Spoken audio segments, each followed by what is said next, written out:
Hi అండి అందరికి. ముందుగా మీ అందరికి శ్రీ విశ్వవసు నామ సంవత్సర ఉగాది శుభాకాంక్షలు. ఉగాది కోసం స్పెషల్ గా ముగ్గు వేశానండి. అంతలోపు మన వచ్చి ఇంటి ముందు నిల్చుందండి. ఈ రోజు ఉగాది కదా, బెల్లం పెడితే మంచిదని అరటిపళ్ళు బెల్లం తీసుకొచ్చానండి ఆవు కోసం. ఆవు రోజులాగే అవి తిని వెళ్ళిపోయింది. పండగ కదండి, ఇల్లుని కొంచెం స్పెషల్ గా డెకరేట్ చేశాను. గుమ్మం పూజించి ముగ్గులు వేశాను. ఎలా ఉన్నాయో చెప్పండి. ఈ రోజు వేకువజాము నుంచి పండగ పనులు ప్రారంభించానండి. స్నానం అన్ని చేసి ఇల్లు అన్ని శుభ్రం చేసుకొని ముగ్గులు వేసేసి అన్ని చేసేసరికి ఈ టైం అయిపోయింది. ఇప్పుడు ఇంక పొంగల్ పెట్టేసి దేవుడికి పూజ చేద్దామని పొంగల్కి ప్రిపేర్ చేస్తున్నాను. పొంగల్ పెట్టే ముందు పొంగల్ గిన్నెని పూజించడం మన ఆనవాయితీ కదండి. అందుకే పొంగల్ గిన్నెని పూజించేసి ముందే కడిగి పెట్టుకున్న బియ్యాన్ని కడిగి దాంట్లో వేసుకున్నాను.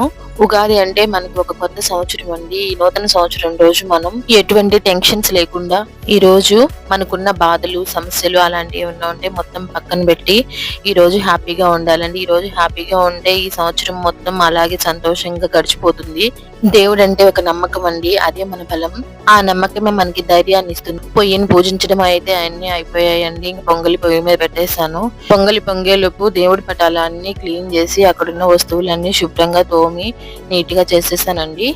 ఈ లోపు మన పొంగల్ కూడా పొంగిందండి. అందులో 2 స్పూన్లు నెయ్యి వేసుకొని కలుపుకుంటే పొంగల్కి మంచి టేస్ట్ వస్తుందండి. ఇప్పుడు మనం ఉగాది పచ్చడి చూద్దాము. చింతపండు, బెల్లం, మామిడికాయ, వేపాకు, పచ్చిమిర్చి, ఉప్పు. చింతపండుని నానబెట్టుకొని గుజ్జు తీసి పెట్టుకోవాలండి.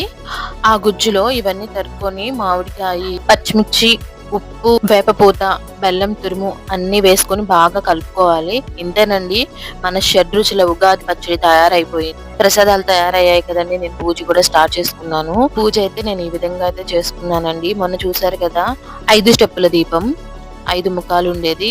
ఈ రోజు దాన్ని ఓపెన్ చేశాను. దేవుడు ఈ సంవత్సరం మనకి అన్ని వేళలా అండగా ఉండి మనకి ఏ కష్టం లేకుండా, ముఖ్యంగా రోగాల బారిన పడకుండా ఆయుర ఆరోగ్యాలతో ఉండేలా చల్లగా చూడమని దేవుడిని నేను ప్రార్థిస్తున్నాను. దేవుణ్ణి మనం భక్తితో ప్రార్థిస్తే ఆయన మనకు కావాల్సిన కోరికలు ఖచ్చితంగా తీరుస్తాడండి. నేను దేవుడికి ఇంట్లో ధూపం వేస్తున్నానండి. ఈ ధూపం వేయడం వలన ఏదైనా ఇంట్లో నెగిటివ్ ఎనర్జీ ఉంటే అంతా వెళ్ళిపోతుందండి, మంచి జరుగుతుంది. మా ఇంట్లో ఉగాది అయితే ఇలా సెలబ్రేట్ చేసుకున్నాము. మీరు ఎలా సెలబ్రేట్ చేసుకున్నారో కామెంట్ చేయండి. ఈ వీడియో నచ్చితే లైక్ చేయండి, సబ్స్క్రైబ్ చేయండి. Thank you.